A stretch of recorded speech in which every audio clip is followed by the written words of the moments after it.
constitucional.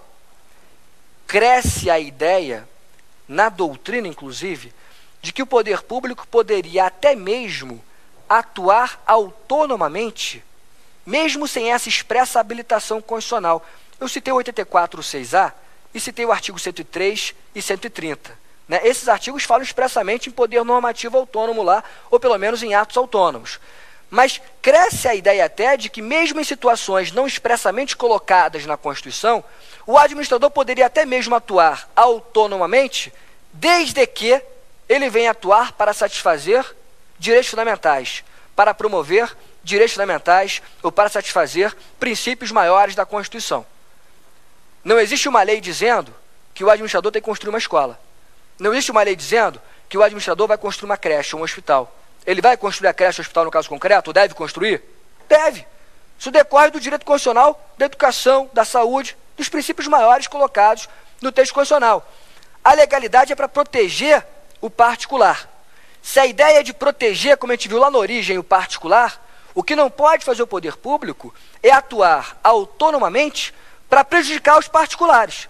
Agora, é claro, vai dizer essa doutrina atualizada e moderna, pode o administrador atuar autonomamente, desde que seja para promover direitos fundamentais, principalmente as normas constitucionais consagradas hoje no nosso ordenamento. Alguma dúvida? Alguma pergunta, gente? Então, voltando para cá. Se a ideia geral é de que a legalidade significaria que o administrador só poderia atuar se a lei expressamente autorizasse, para tanto, agora essa ideia passa por uma releitura por força da constitucionalização do direito. Mais do que observar uma lei, ele, administrador, tem que observar o texto constitucional. A Constituição é o texto mais importante do ordenamento, é a norma superior. Mesmo sem previsão legal, o administrador poderia atuar desde que para satisfazer normas constitucionais, princípios constitucionais. Cresce a ideia, portanto, de que a legalidade de outrora tem que ser compreendida de uma maneira mais ampla. Ao invés de se falar em legalidade naquela visão tradicional, tem se falado muito hoje numa concepção mais alargada de legalidade. Se fala hoje em princípio da juridicidade, ou princípio da legalidade no seu sentido material. Princípio da juridicidade ou legalidade no sentido material. O que é isso, juridicidade? Mais do que respeitar a lei, o administrador deve respeitar a lei e ao direito.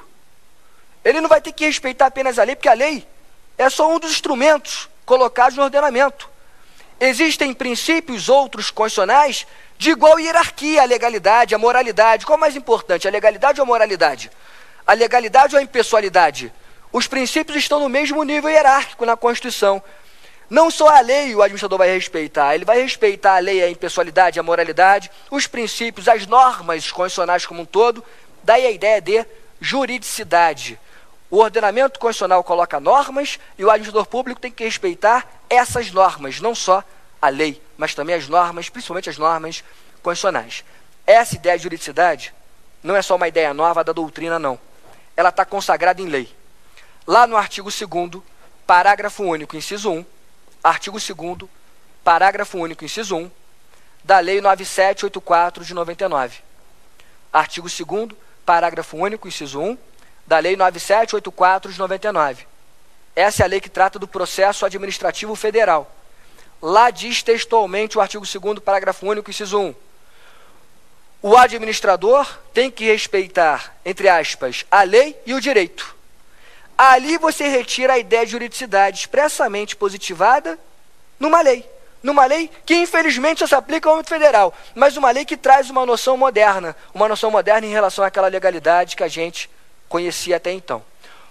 Gente, obviamente que a legalidade tem outras aplicações concretas, mas talvez a principal discussão clássica em relação à legalidade seja a discussão do decreto autônomo ou da atuação autônoma do administrador.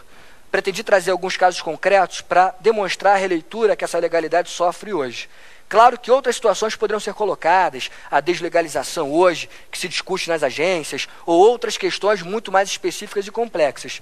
Mas para a nossa aula inaugural, eu pretendi trazer primeiro as premissas em relação aos princípios, para a gente compreender basicamente o que significa um princípio, e a partir dali trabalhar os princípios expressos e implícitos, e também procurei trazer a questão mais importante, que é a questão do decreto autônomo, poder normativo autônomo, demonstrando que aquela legalidade tradicional está sofrendo uma releitura né, importante.